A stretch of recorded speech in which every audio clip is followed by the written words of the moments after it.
Hello, everybody. This is Bowie Abiola at Razor Game Esports, and today we have a special guest today, Alex Novosad, the founder of Gankstars from San Francisco area in California. Welcome.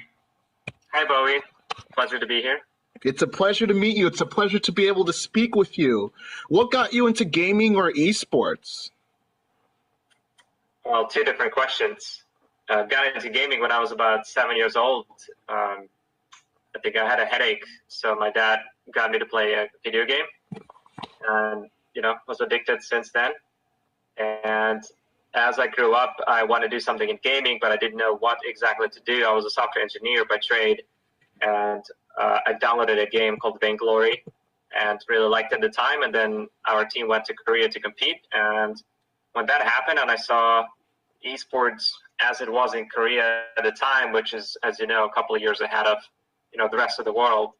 Yeah, and so I said that's where I wanted to be. Is when I realized I wanted to be in esports when we went to Korea. Oh, okay. Awesome.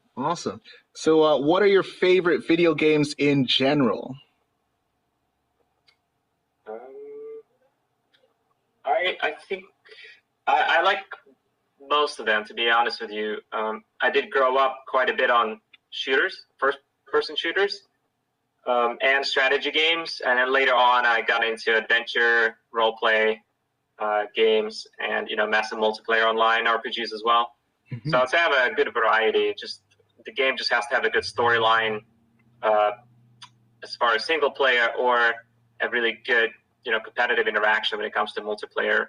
Like I need to feel like the ground is even, and it's your skill that matters, not anything else. Oh yes, and it's very awesome just to see the sense of community and the sense of interaction between players with gaming in general. For sure, yeah, it's a really great community, very authentic. It feels like home. I think to anyone who comes to be a part of it, it's very welcoming. Awesome.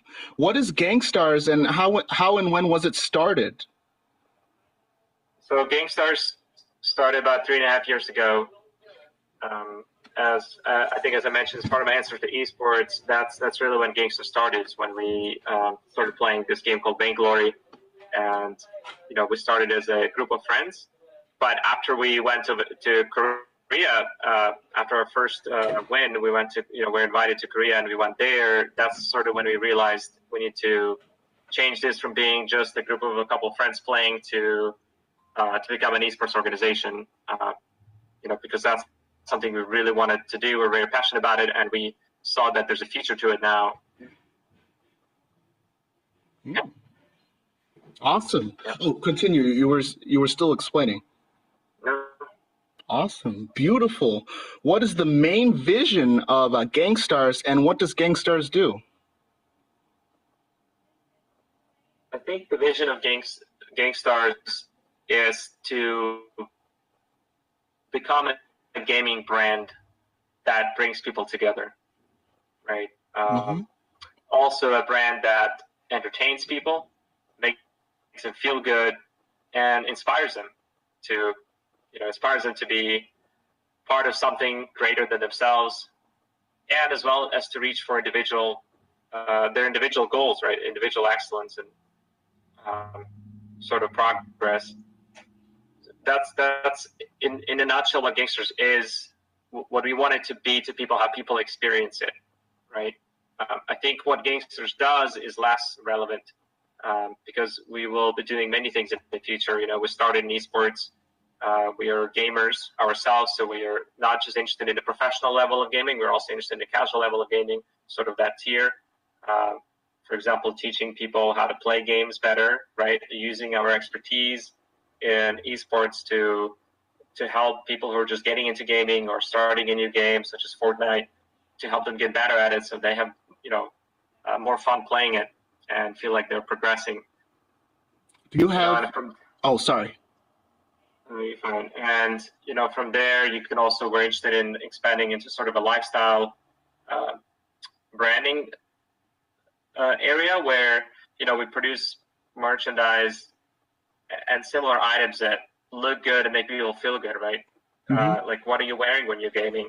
what are you wearing when you just go to school? You just these things, it could be just. Awesome. Is there a select array of games that you support at Gankstars? Because you said you want to bring people together, teaching them how to play games, bringing the casual and the competitive communities together. Is there a select array of games, or do you go by the latest game that's coming out? We do have a select array of games, and sometimes we jump into the latest game.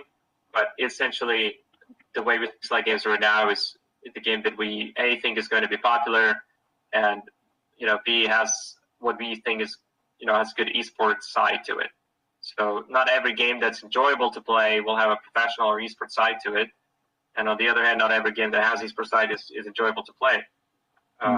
So we that way also of course have some restrictions. We're not just jumping to every new game that comes out.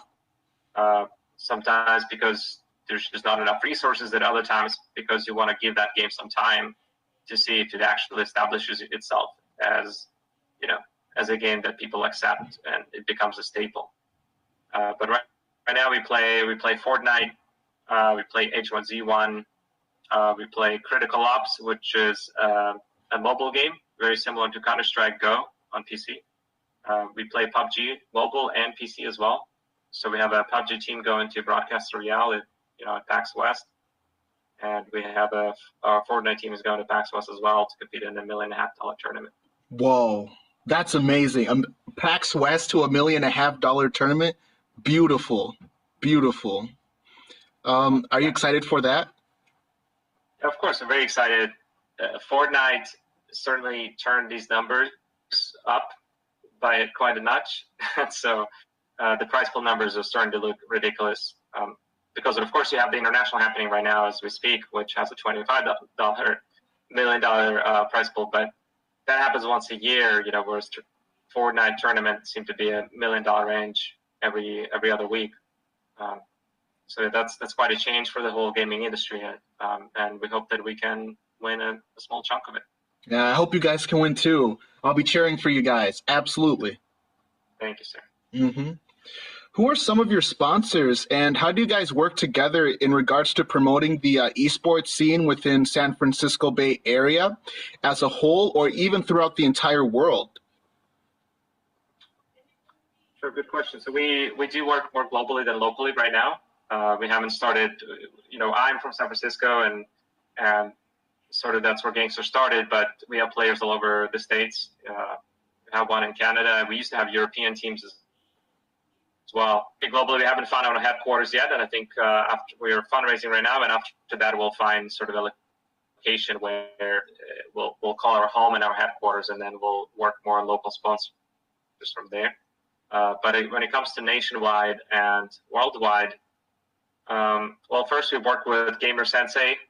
It's a coaching platform.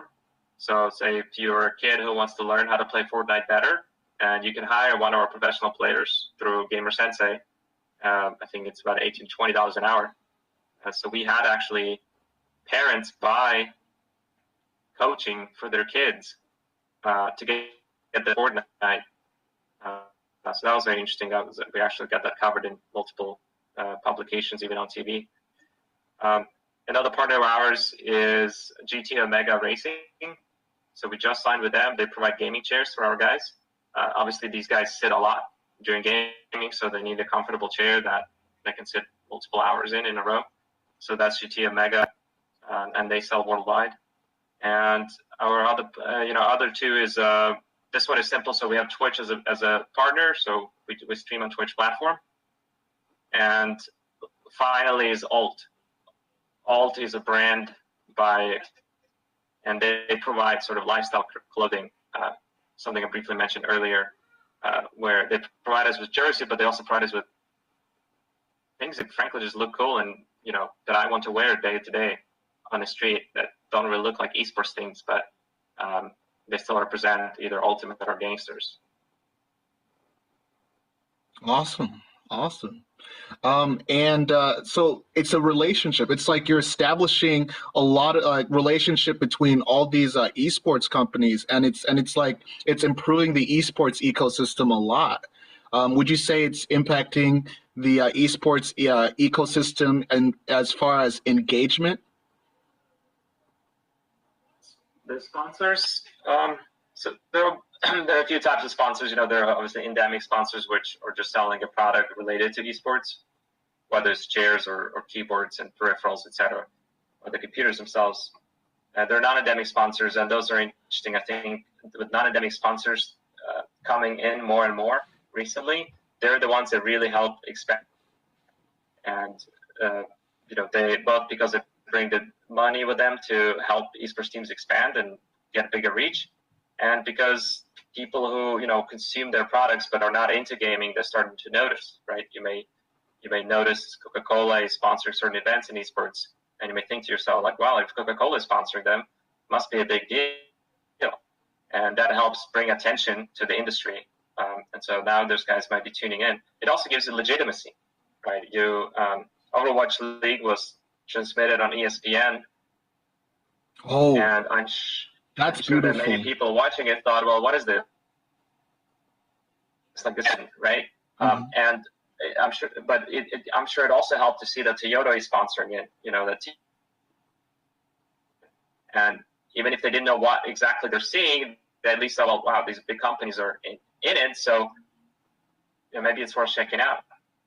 Oh yes, absolutely. And that's a new opportunity for esports to grow and just the ecosystem to improve. And so have you've organized tournaments before with Gankstars, right?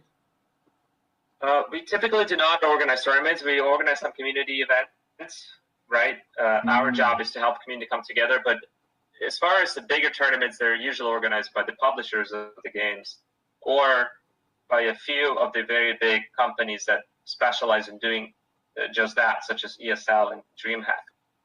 So typically our role is to be invited to a tournament and go compete.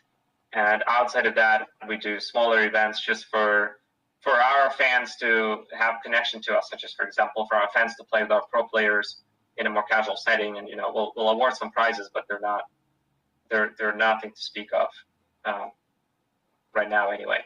I think in the future, a couple of years from now, we might be organizing some sized tournaments, but it's not our bread and butter.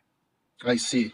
If you were to organize a tournament, what size tournaments would you organize? What is the approximate size of a tournament you would want to organize? I don't think I would pick a size first. I feel like a size picks you, right? So it really depends which game you organize a tournament in. The thing about esports is what you will hear authenticity and how organic it is and grassroots. And you can use those things to sort of help guide you, right? If you pick a game and you don't have want to sign up, well, okay, you picked the wrong game. So to pick a different game next time. And if the idea is here, you pick a game that you think will be popular and you see what the demand is like, right? You post sort of announcement of it and see how many people sign up, and that'll help you understand how big it's going to be, right? And from there you can make other decisions. So that's what I would do instead of, if you don't have I wouldn't go directly into saying, okay, it's going to be 1,000 people tournament or $1 million tournament. I mean, you need some practice in that field to not waste your money. Absolutely, and you want to be as resourceful as possible so that you can deliver the most entertainment and engagement to fans and competitors and players as possible. That's fantastic. Yeah, Absolutely. Where do you see Gankstars 5 years from now? Oh, great! This is. I'm looking to buy the company. This looks like an interview question. Yeah, like what's your vision for Gankstars within the next 5 years? It's so interesting. So I actually just published an article on page and my LinkedIn. So, I mean, if whoever's listening, if they're welcome to check it out. And it speaks to the overall industry where I think esports will be in the near future, and that's essentially where we want Gankstars to go as well, right? I think in 5 years, we're obviously have paths here. We'll either fail or we'll, if we survive, you will see Gankstars become a global gaming brand in multiple industries. So we're interested in expanding into multiple verticals, physical merchandise, digital assets such as skins for your guns and characters, being parts of leagues such as Overwatch League. We're already in H1Z1 professional league, and there's Clash Royale League, there's League of Legends League, there will be many more. So expanding the leagues, continue our sort of dominance in the pro field and the esports field, but become more of a brand in general. Work with celebrities to create interesting content.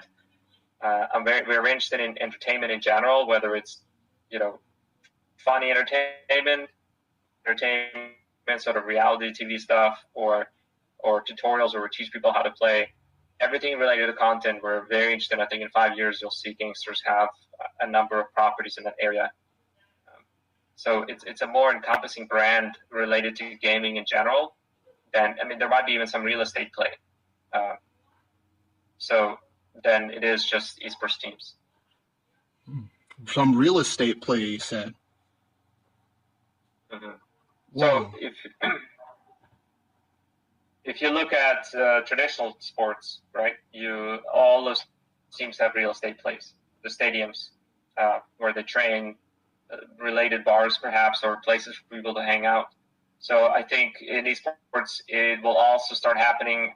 We know already with Overwatch League, it will start happening next season, where every one of those teams is required to have a home facility where they can play versus the away team, right? So similar setup to, and so that's the first part of that real estate play. If we get into Overwatch League or a similar league, eventually we will have a little theater or stadium, however you want to call it, 3,000 to 5,000 people at first to host those games. But I think there are many other opportunities in esports. I am not sure why we're not seeing more esports bars right now, for example, where people can just go drink and enjoy watching good esports on TV. So there's an opportunity there. I think in the States where marijuana is legalized, I think there's an opportunity there to cater to those customers, where you can just hang out and enjoy yourself. In general, like, Gankstars is a brand that is interested in, like I said, bringing people together, and that doesn't just mean and providing content for them and feeling of being part of something bigger and just creating connection with each other and enjoying gaming. So I think real estate is part of the formula for that equation to work. Absolutely. And would you say that esports would be great with partnering with casinos? Would you say that's a good avenue for esports as well, between esports and casinos? Because I know a lot of people who go to the casinos, for example. How do you feel about that prospect of esports and casinos happily meeting together? Good question. There's a lot of conversation in that area right now. I think I would reverse the question a bit, and I would say it's not that it's good for esports teams to partner with casinos. I think it's good for casinos to go into esports. The reality is that esports does not need casinos to grow big and survive and be a tremendous industry. But I think casinos have something to offer. They have real estate to offer. They have a lot of experience for marketing and promotion to offer. And they need esports in some ways, right? The demographic of casinos is such that the revenues have been declining a little bit, and they want to bring in new people. They want to bring the younger generation to their properties now to get them interested. The younger generation is gambling less than the older generation used to. So I would say it's good. It's more good for them to go to esports to it's good for both sides, but the casinos are the ones that have the real interest in making it work. I think in general it's a good idea. I do think they need to approach it a bit, with a unique thought. I don't think they want to just look at it as sort of a small thing. Gamers, we just need to do something here and it's going to work. Like, it takes a lot more thought and effort to attract that audience.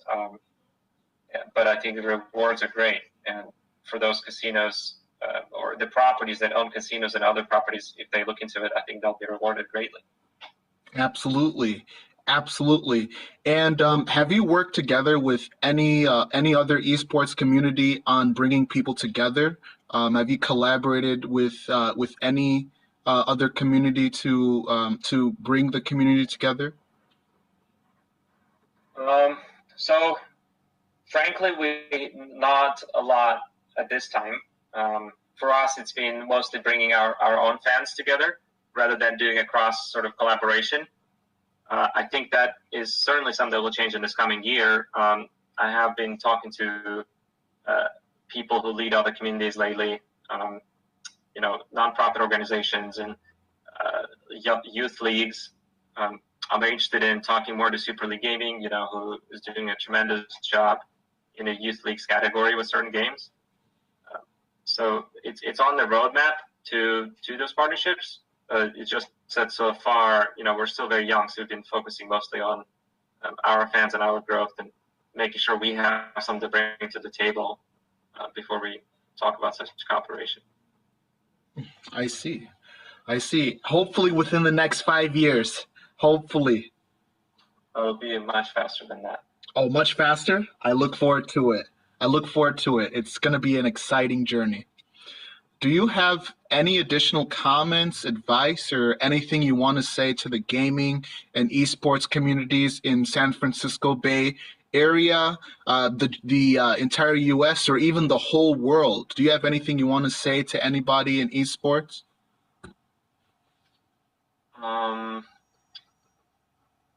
I think I actually titled my recent articles that esports is underhyped. There is a lot of hype for esports right now, and there has been, some investment that didn't pay out. I think there are many people in esports.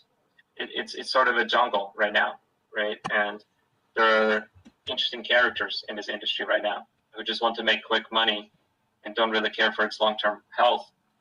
And even with all of that, the opportunity that esports is so great that the majority of people I've talked to so far, even the ones that seem to grasp it, they grasp sort of the very beginnings of it, right?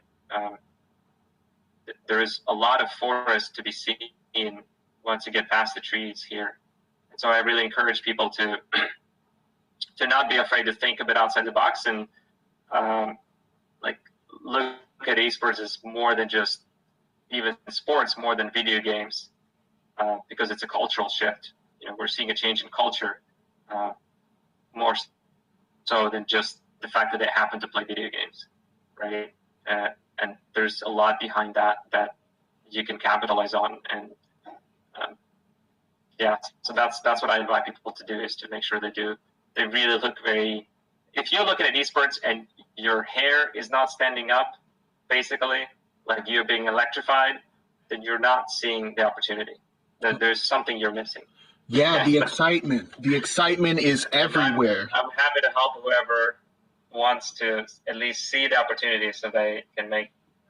I've had friends in the past, who now own big companies in esports who at first didn't know what this is about or how to approach, and I just told them where to look, and they did their own research, and they're doing really well, and they're very happy.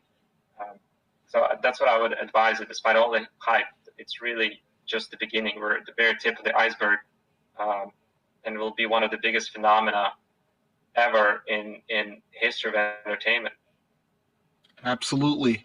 And it's growing, and it's only growing with platforms like Twitch, YouTube Gaming, YouTube, even Instagram. Like there's so many personalities in esports that make esports a more exciting place because of all these platforms.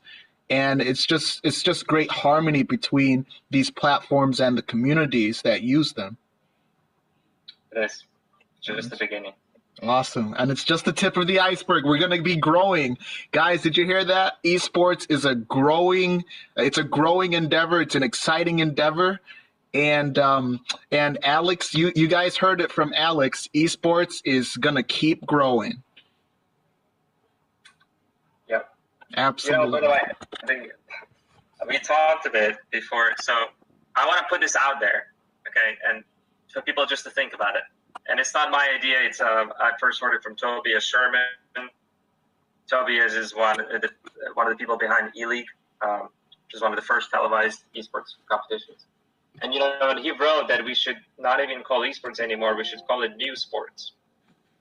And at first, I wasn't sure how I liked that idea. But when you think about it, esports, you immediately think gaming, video games, and somehow that's lesser. It's not as respected yet. It's not as a big deal as, say, football or basketball or traditional sports. But this is, in essence, what's happening is that the younger generation plays less and less of traditional sports. And to them, sports is now this. So for them, this is new sports.